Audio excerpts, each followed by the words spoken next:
प्रणाम गुरुजी। आज के फेसबुक लाइव कार्यक्रम में आप सभी श्रोताओं का हार्दिक स्वागत करता हूं। गुरुजी,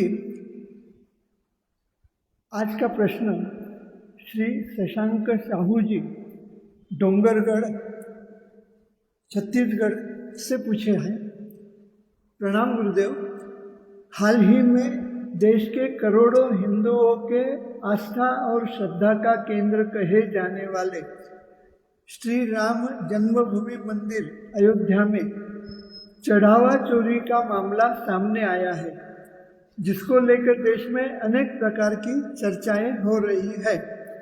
एक तरफ इसे करोड़ों हिंदुओं के धार्मिक भावनाओं एवं आस्था से खिलवाड़ होने की बात कही जा रही है, तो दूसरी ओर अनेक राजनीतिक पार्टियों में आरोप प्रत्यारोप का दौर चल रहा है।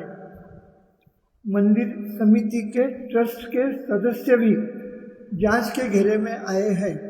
गुरुदेव, हम आपसे यह जानना चाहते हैं कि इस प्रकार की घटनाओं से बचने के लिए किसी भी धार्मिक आध्यात्मिक स्थानों, मंदिरों को किस प्रकार की व्यवस्था अपनाई जानी चाहिए?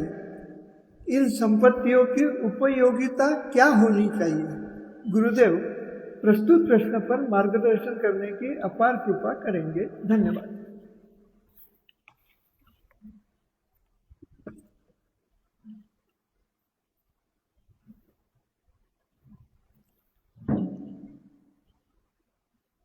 विषय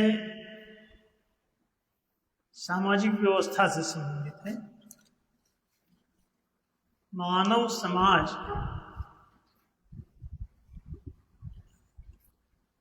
तब तक सद्गुणी, समृद्ध, सुखी और स्वस्थ नहीं रह सकता जब तक कि वह वर्णाश्रम व्यवस्था को स्वीकार नहीं करता। वर्णाश्रम व्यवस्था मनुष्यों के गुणात्मक विकास यानी वर्णोत्थान और तदनुकूल कर्म पद संपदा को धारण करने की व्यवस्था है। वर्णाश्रम धर्म को ही मानवीय सनातन धर्म कहा जाता है, जिसमें 4 वर्ण शूद्र, वैश्य, क्षत्रिय और ब्राह्मण तथा 4 आश्रम ब्रह्मचर्य आश्रम, गार्हस्थाश्रम, वानप्रस्थाश्रम और संन्यासाश्रम, वरीयता क्रम पर आधारित वर्ण व्यवस्था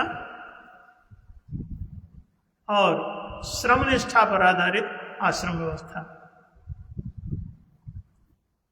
4 वर्ण जो हैं उसमें गुणात्मक क्षमताओं की वरीयता है। गुणात्मक क्षमताओं का वरीयता क्रम ही वर्ण व्यवस्था है। मनुष्य में शारीरिक, मानसिक, भावनात्मक, चेतनात्मक विकास की 4 संभावनाएं होती हैं। शारीरिक क्षमता विकसित हो तो उसमें क्रिया शक्ति दिखाई देने लगती है। मानसिक क्षमता विकसित हो तो वाक शक्ति के रूप में काम करती है, और भावनात्मक क्षमता विकसित हो तो व्रत शक्ति के रूप में काम करती है, और चेतनात्मक क्षमता विकसित हो तो विवेक शक्ति के रूप में काम करती है। ये क्रिया शक्ति, वाक शक्ति, व्रत शक्ति और विवेक शक्ति, ये 4 प्रकार की क्षमताएं हैं जो मनुष्य को क्रमशः शूद्र, वैश्य, क्षत्रिय और ब्राह्मण बनाती है। इन क्षमताओं का कोई भी विकास करे, जो जितना समर्थ हो जाए, सक्षम सिद्ध हो जाए, परीक्षणों द्वारा प्रमाणित हो जाए, उसको उस वर्ण की उपाधि दी जा सकती है। ये हुई वर्ण व्यवस्था। आप जानते हैं कि चातुर्वर्णम मया दृष्टम गुण कर्म विभागसा, 4 प्रकार की गुणात्मक क्षमताओं को वर्ण व्यवस्था कहा गया है। और गुणानुसार कर्मों का विभाजन ही वर्ण व्यवस्था का पूरा क्रियान्वयन है। गुण कर्म विभाग सम। एक आगे भगवत गीता के ही अगले अध्यायों में कहा गया है, ब्राह्मण क्षत्रिय विषाम शूद्राणाम च परम तप कर्माणि प्रविभक्तानि स्वभाव प्रभुवैर गुणैः।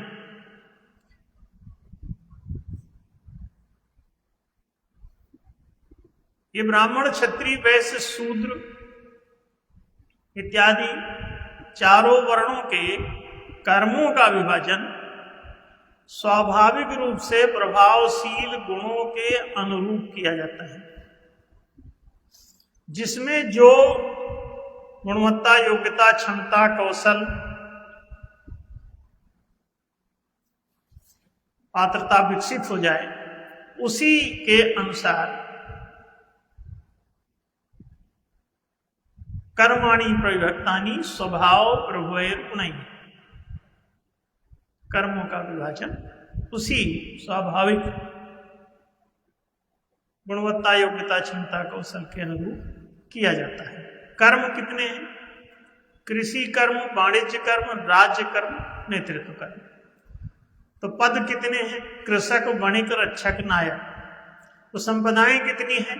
कृषि संपदा, वाणिज्य संपदा, राज्य संपदा और नेतृत्व संपदा। मानव समाज के लिए 4 ही कर्म, 4 ही पद, 4 ही संपदाएं प्रशस्त हैं।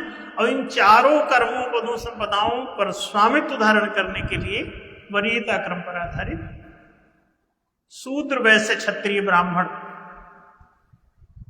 के वर्ण प्रशस्त हैं, जो क्रमशः प्रयत्न पूर्वक विकसित किए जा सकते हैं। ब्रह्मचर्य आश्रम विद्यार्थी जीवन इसी ज्ञान और गुण के विकास के लिए, शिक्षा से ज्ञान और प्रशिक्षण से गुणों का विकास होता है। जितना आप प्रशिक्षण देंगे उतना गुण कौशल बढ़ जाएगा। तो कृषि कौशल, वाणिज्य कौशल, राज्य कौशल और नेतृत्व कौशल, ये 4 ही कौशल होते हैं। इन कौशलों को प्रशिक्षणों द्वारा किसी में भी विकसित किया जा सकता है जो इसके लिए तत्पर हो और उस कौशल के लिए प्रशस्त जो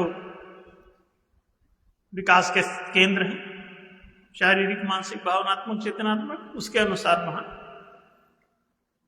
अपनी वरीयता, क्षमता, अर्हता, पात्रता के अनुरूप इन प्रशिक्षणों में वो सम्मिलित हो सकता है। प्रशिक्षण लेकर इन गुण कौशलों का विकास कर सकता है। तो शिक्षण और प्रशिक्षण पूरा विद्यार्थी जीवन है, जो बचपन में ही विद्यारंभ संस्कार करा के 25 वर्ष की आयु तक सभी मनुष्यों को ज्ञान और गुण विकसित करने के लिए अवसर दिया जाता है। ब्रह्मचर्य आश्रम 25 वर्ष प्रथम जो है मानव आयु के, उस मानवीय आयु में प्रथम 25 वर्ष तक लगातार वर्णोत्थान के लिए विद्यार्जन की व्यवस्था दी गई है कि आप कोई भी विद्यार्जन कर सकते हैं। उसमें प्रवेश करके विद्यालय में विद्यारंभ संस्कार कराइए, 25 वर्ष पढ़िए पढ़ाइए। फिर इसके बाद जैसा उसका वर्णोत्थान हो जाता है, जितना वो प्रयत्न पूर्वक करने में ज्ञान गुण कौशल विकसित कर लेता है, उतना वो आगे कर्म, पद, संपदा पर स्वामित्व के लिए पात्र सिद्ध हो जाता है। अब वो किस जाति में पैदा हुआ, किस घर में पैदा हुआ, अमीर के घर पैदा हुआ कि गरीब के घर पैदा हुआ, वो चोर के घर पैदा हुआ कि साधु के घर पैदा हुआ, कहीं भी जन्म ले मनुष्य, लेकिन अगर उसका वर्णोत्थान के लिए प्रयत्न करके और जिस वर्ण दशा को प्राप्त हो जाता है वैसा उसका निजी व्यक्तित्व सिद्ध हो जाता है। तो ये निजी पर्सनालिटी डेवलपमेंट कोई भी कर सकता है, प्राइवेट अपने निजी जीवन को कोई कितना भी विकसित कर सकता है विद्यार्जन के प्रयत्नों द्वारा। तदनुकूल चारों कर्मों को करने के लिए गृहस्थ आश्रम में वो कर्मचारी बनता है। तो 4 प्रकार के कर्मचारी होते हैं: कृषि कर्मी, वाणिज्य कर्मी, राज्य कर्मी और नेतृत्व कर्मी।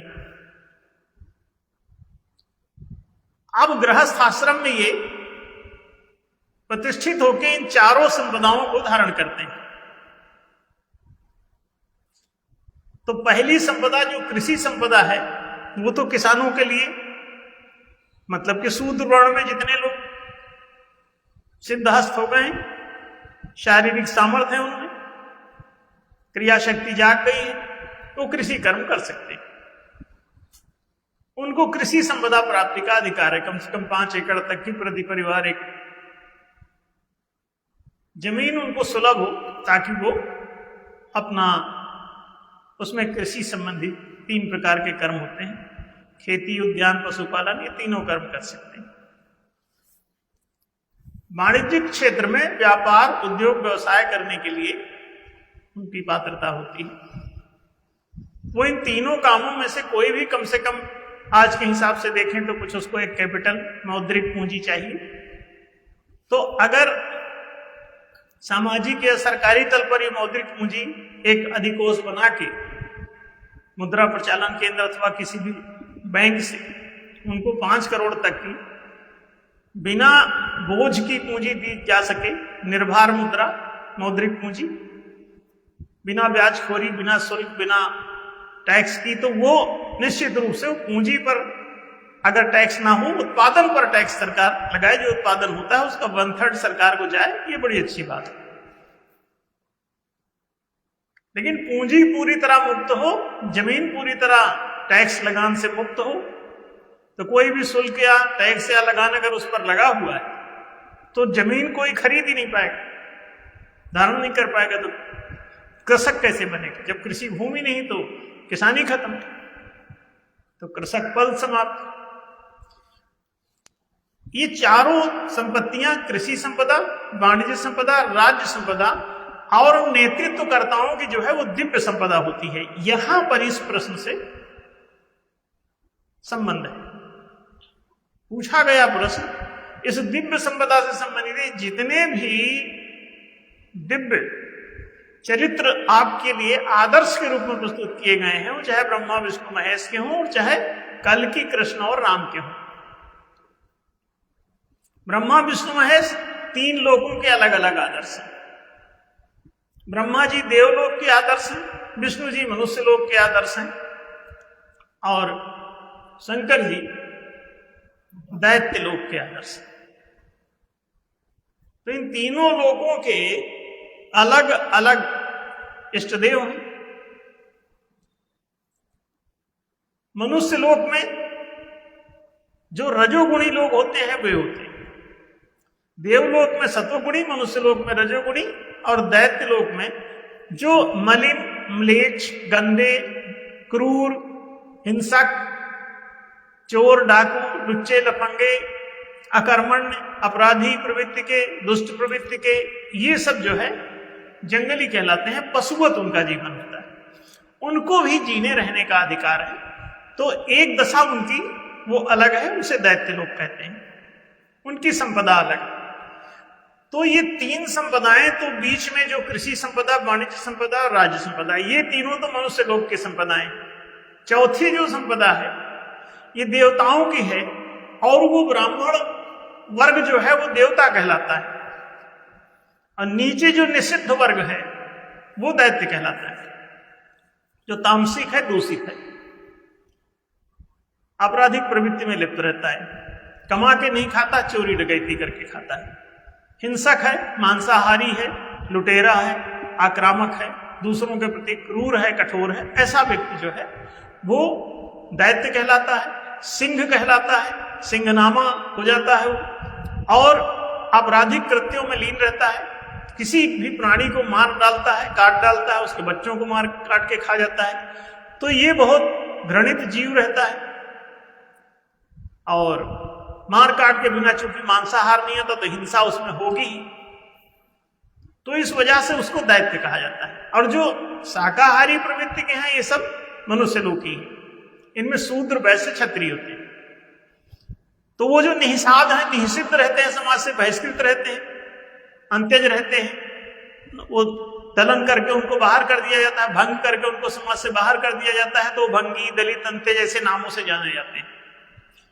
और जो मध्य में है शूद्र वैश्य क्षत्रिय, माने शारीरिक दशा वाले, मानसिक दशा वाले और भावनात्मक दशा वाले, जो कि चोर उचक्के लुच्चे लफंगे नहीं, उपार्जन करके खाना चाहिए, कर्म फलवादी। दैत्य तो फलवादी होते हैं, पशुओं की बात, सीधे फल खाते हैं, कर्म कुछ नहीं करते। बंदर लोग केला उगाते नहीं हैं, सीधे खाते हैं, फसल उगाते नहीं है, किसी की फसल पशु चढ़ जाते हैं, उनको कोई मतलब नहीं उगाने से, केवल खाने से मतलब।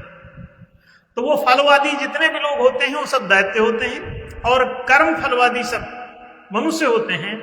और जो कर्मवादी होते हैं, फल किसी के लिए भी सुलभ करा देते हैं, कर्म खुद करते हैं, फल बाकी सबको देते हैं, तो ये देवता होते हैं। कमाते बहुत है लेकिन वो सब कुछ सबको दे देते हैं। सूर्य इसी तरह सारा प्रकाश आपको देता है, नदी जैसे आप अपना जलाभ के लिए, पेड़ पौधे जो है वो सब फल आपके लिए, खुद नहीं खाते, तरवर फल नहीं भकत है, नदी न संचय नीर। तो ये जो जगत हितार्थ ये जीवित रहते हैं, जन्म लेते हैं, ये सब देवता हैं। तो ब्राह्मण इसी प्रकार का होता है, सर्वभूत हिते रहता है, इसीलिए उसको जगत गुरु, जितने भी सन्यासी ब्राह्मण उनको देखिए, उनको जगत गुरु कहा जाता है। पूरे जगत हितार्थ ही वो जीवन जीते हैं। और जो कोई स्वार्थ में जीवन जीता रहता है उसको ये न जगत गुरु कहा जा सकता है, न सर्वगुरु कहा जा सकता है, न ब्रह्म गुरु कहा जाए, वो ब्राह्मण ही नहीं कहलाता। तो बात समाप्त हो जाती है। तो ये पंच संपदाएं हैं। जो वन संपदा है वो दैत्यों के लिए प्रशस्त है, पशुओं के लिए प्रशस्त है, जंगलियों के लिए प्रशस्त है, दुष्टों, बीहड़वासियों, वनवासियों, आदिवासियों जो भी रहते हैं, जो मुख्य धारा में समाज की नहीं आ पाते हैं, कमा के खाने के लिए तैयार नहीं है, ऐसे जंगलियों को वन संपदा प्रशस्त है। और जो कृषि कर्म करने के लिए तत्पर है, कमा के खाना चाहता है, चोरी, लूट, डकैती, आतंक, मांसाहार, आक्रमण, क्रूरता छोड़ देता है, वो शूद्र कहलाता है, और उसको कृषि कर्म करने का अधिकार, कृषि संपदा धारण करने का अधिकार। ऐसे ही मानसिक स्तर के लोग जो IQ वाले, वो इन PQ फिजिकल कोशेंट वालों से ऊपर होते हैं, तो ये वाणिज्य कर्म आसानी से करते हैं। तो वाणिज्य संपदा का ओनरशिप उनको मिलना ही चाहिए, स्वामित्व मिलना ही चाहिए।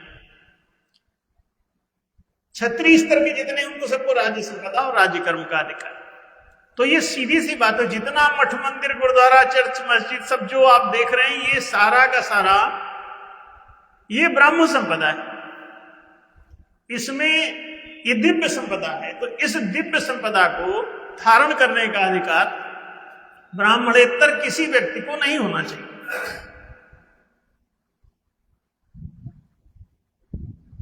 ब्राह्मण को अन्य कोई संपत्ति धारण, न वन संपदा, न कृषि संपदा, न राज्य संपदा, न ही वाणिज्य संपदा, ये सब संपत्ति से, चारों संपत्तियों से बाहर, इसको नहीं धारण करना चाहिए। और अगर वो बाकी संपत्तियों को धारण करता है तो इसका मतलब वो ब्राह्मण स्तर का भी नहीं है, विकास ही नहीं है उसका। इस संपत्तियों का जो प्रलोभन है, यही उसके व्यक्तित्व को दर्शा देता है कि क्या है, किस दशा में निषाद है, शूद्र है, वैश्य है, क्षत्रिय, ब्राह्मण, ये किस संपत्ति की तरफ ज्यादा भाग रहा है।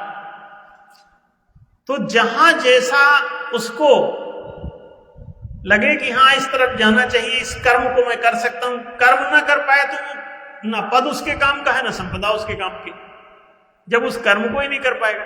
एक आदमी किसी को अगर मान लीजिए कि वो प्लेन उड़ाना नहीं जानता, तो उस पायलट की सीट पे बैठ के क्या करेगा?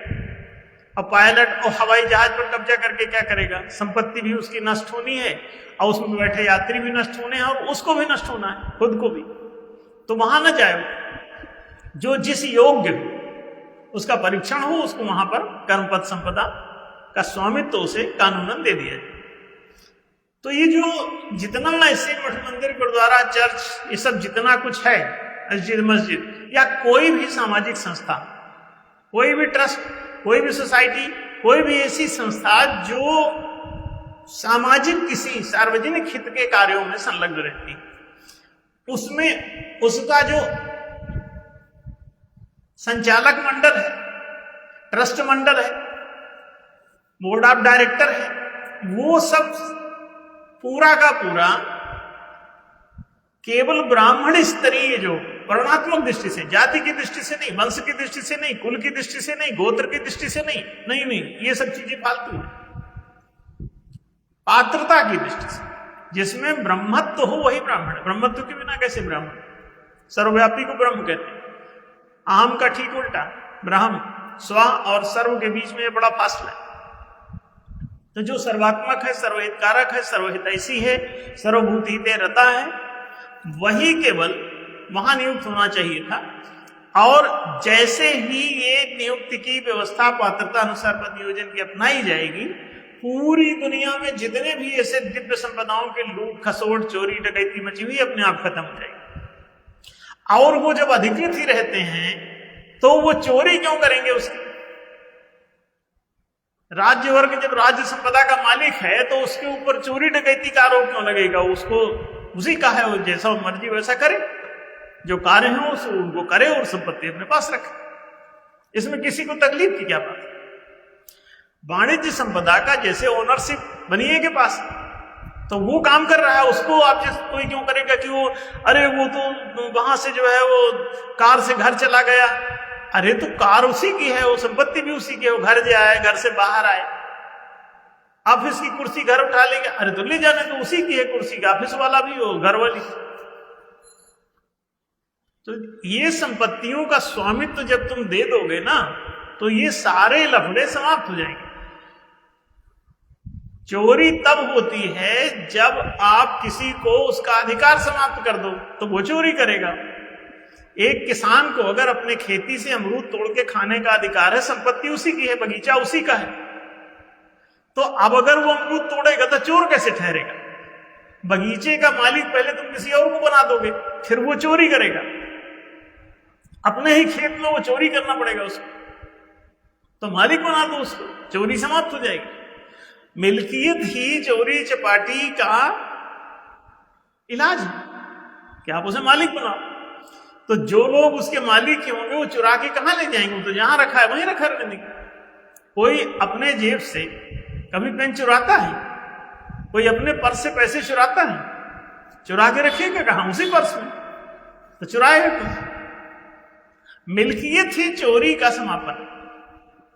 अगर आप छोटी सी अकल की बात अगर समझ सकें तो तुरंत ही आप मालिकाना हक तो दीजिए, और उसके बाद चोरी कहां बचेगी? राजकर्मियों को अगर राजकीय संपदा का आप अधिकार दे दीजिए तो भ्रष्टाचार, चोरी, ये उपद्रव, जितना गबन घोटाला हो रहा है, सब समाप्त हो गया। तो आप कहेंगे फिर तो वो उठा लीजिए कि नहीं, वो आपस में जितने लोग हैं सब अधिकारी होंगे, तो वो मतदान पूर्वक ही पारित करेंगे, सभी मालिक होंगे, क्योंकि जितने राजकर्मी हैं वो सारे के सारे राजकीय संपदा के मालिक होंगे। तो जब राजकोष के पूरे मालिक होंगे तो उसमें कौन चोरी करेगा? वो आपस में एक दूसरे की खुद ही निगरानी कर लेंगे, आप चिंता मत करिए। आपस में कहेंगे वोटिंग से पहले पारित किया करो, तब फिर उसको ले जाओ, जो करना है करो। महालोकतंत्र लाइए, नियम नीति निर्णय को पारित खारिज करने का अधिकार सार्वजनिक कर दीजिए, सारे उपद्रव शांत हो जाएंगे। दिव्य संपदा का अधिकार ब्राह्मणों को दे दीजिए। मंदिर की जो संपत्ति है वो ब्राह्मणों को, ऋषियों को, सन्यासियों को दो ना, तकलीफ क्या है इसमें? मंदिर की संपत्ति जितनी भी है वो वानप्रस्थी ऋषियों के लिए है, वो उनको वहां छोड़ो, बैठाओ उनको। जितने वानप्रस्थाश्रम, जितनी सामाजिक संस्थाएं हैं, सामाजिक काम करने का अधिकार केवल वानप्रस्थियों को है। सामान्य ब्राह्मण जो राजकीय नेतृत्व कर रहा है उसको वहां से राजकोष से भत्ता मिल जाता है, तो उसका निर्वाह वैसे ही हो जाता है, उसको और किसी संपत्ति की क्या जरूरत है? वानप्रस्थी ऋषि सब जितना मठ मंदिर गुरुद्वारा चर्च गिरजा है, ये सब उसको मालिक बनाओ वानप्रस्थियों, ऋषियों को। ऋषि होता है वैज्ञानिक, साइंटिस्ट, रिसर्चर। तो जितना भी 3 विज्ञान के शोधन, 3 प्रकार के पुरोहित होते हैं, तो ये पुरोहितों का अधिकार दो। वानप्रस्थी ही पुरोहित होता है, और परिव्राजक होता है सन्यासी, वो परिभ्रमण करता है धर्म प्रचार के लिए, चारों तरफ परिभ्रमण करता है, परिव्रजन करता है, घूम घूम के सर्वत्र प्रचार करता रहता है, कहीं ठहरता नहीं, 3 दिन से ज्यादा एक जगह पर रुकता नहीं। चरैवेति उसका सिद्धांत है। तो सन्यासी का काम है कि वो चलता रहे, विचरण करता रहे। तो उसको संपत्ति की जरूरत है। जो रिसर्च वर्क वानप्रस्थी करता है उसको इन संस्थाओं की जरूरत है। तो सारे मठ मंदिर गुरुद्वारे चर्च उसको दो वानप्रस्थी ऋषियों को, वो जैसा चलाएं वैसा चलने दो। मनुष्य लोग की वर्णाश्रम व्यवस्था लागू करो, किसी भी समाज में, किसी भी राष्ट्र में आप लागू करके देख लो, सब सुख शांति हो जाएगी। जिसको नहीं समझ में आता वो हमसे बात कर ले आके। हम सभी जितना राम मंदिर ट्रस्ट है या कृष्ण मंदिर ट्रस्ट है या चारों शंकराचार्य हैं या विश्व हिंदू परिषद है, आरएसएस है, भारतीय जनता पार्टी है, वो एक बार हमसे बात तो कर लें। अगर उनको समझ में नहीं आता तो समझ में आता है तो इंप्लीमेंट कर लें, और उनको समझ में नहीं आता है ये तो प्रमाणित ही है। अगर समझ में आता तो अब तक कर लेते, इतना दुख क्यों भोगते। वर्णाश्रम व्यवस्था का भी मतलब नहीं जानते सारे के सारे, इनमें से कोई भी। यही तो इनकी तकलीफ है। क्यों? अगर तुम सत्यनिष्ठ नहीं हो, बेईमान हो, तो तुम ना वर्ण समझ सकते और न तुम आश्रम समझ सकते। क्यों? ये दोनों ही बेईमान में पनपते नहीं, न वर्ण और न आश्रम। क्यों? बेईमान श्रमनिष्ठ नहीं होता तो आश्रम व्यवस्था करेंगे, भाड़ में गई, बात खत्म। उसको तो चोरी करना है, तो परिश्रम से करने नहीं, तो चारों पुरुषार्थ इसीलिए समाप्त हो जाएंगे। चारों पुरुषार्थ ही चारों आश्रमों से ही कनेक्टेड है, धर्म अर्थ काम मोक्ष। तो धर्म की पूर्ति करता है ब्रह्मचर्य आश्रम। विद्यार्थी जीवन धर्म माने होता है गुण, तो गुण ज्ञान कौशल ये सब पूर्ति करता है। धन की पूर्ति गृहस्थ आश्रम करता है, जहां रोजगार आपको मिलता है, उसी से धनोपार्जन होता है, जीविकोपार्जन होता है। तीसरा, कामनाओं की पूर्ति पुरोहित का काम है कि मनुष्य की किसी भी सामाजिक कोई भी मनोकामना, किसी को पानी बरसवाना है कि क्या करना है, ये पुरोहित करेगा, आएगा। कोई भी तकलीफ है, महामारी है, तकलीफ है, भूकंप है, जो भी टोना टुटका भूत, जो भी समस्या किसी की हो, वो पुरोहित ही निपटाता है। तो आप उसके ऊपर छोड़ो। सन्यासी का काम केवल धर्मोपदेश करना है। सन्यास आश्रम जो है वो कामनाओं की पूर्ति नहीं करता। सन्यासी इसीलिए यज्ञ आदि में सन्यासी भूमिका नहीं निभाता, नहीं जाता, क्योंकि वो कामना पूरक होते हैं। तो कामनाओं की पूर्ति वानप्रस्थी का काम है, और मोक्ष की पूर्ति सन्यासी का काम है। वो लोगों को दैत्यता से छुटकारा दिला के मनुष्य लोक में लाता है। प्रहलाद को जैसे नारद परिवाचक है, नारद जी मिले, उन्होंने कहा कि तुम कहाँ हैं, परेशान हो दैत्य लोक में, जाओ उधर विष्णु भगवान का भजन करो। अब शंकर जी का छोड़ो, जैसे स्वामी प्रेमानंद जी अभी ज्यादा फेमस हैं, वो पहले शैव मार्ग में उनको किसी ने दीक्षा दे दी, बाद में जब उनको होश आया तो वैष्णव में आ गए। उन्होंने कहा कि अच्छा, इससे तरक्की करके विष्णु लोक में आ गए। पहले दैत्यता का पूरा वातावरण था, उसमें घुस गए। फिर जब बुद्धि खुली तो कृष्ण भक्ति में राधे राधे रट रहे हैं, आजकल दूसरों को भी रटवा रहे हैं। अब जब और तरक्की करेंगे तो राधा और कृष्ण से भी छूट जाएंगे, फिर राम की भक्ति करने लगेंगे। लेकिन अभी टाइम लगेगा, राम तक पहुंचने में उनको भी मेहनत करनी पड़ेगी। हाँ, अच्छे आदमी, लेकिन अभी उनको एक तो पढ़े लिखे ज्यादा नहीं, तो ज्यादा अकल उतनी है नहीं। तो वो जैसे जैसे समझेंगे तो पता चलेगा कि राम की भक्ति, अब हमसे मिल ले तो हम राम का भक्त बना दें उनको, लेकिन वो आएंगे नहीं, हम उनको है किडनी की बीमारी। तो ये समस्या तो पूरे देश की, पूरे कुएं में ही भांग पड़ी है। सारे साधु महात्मा समस्या में, न वो वर्णाश्रम धर्म को समझते हैं, वो तो यही नहीं जानते कि धर्म चिन्ह क्या है इनका। इनको अभी नहीं पता चतुष्पाद सकलो धर्म, ये भी नहीं जानते कि चारों चरण कौन कौन से हैं, और वो समझने की स्थिति में नहीं है, क्योंकि उतनी औकात चाहिए। विकास तो करो पहले।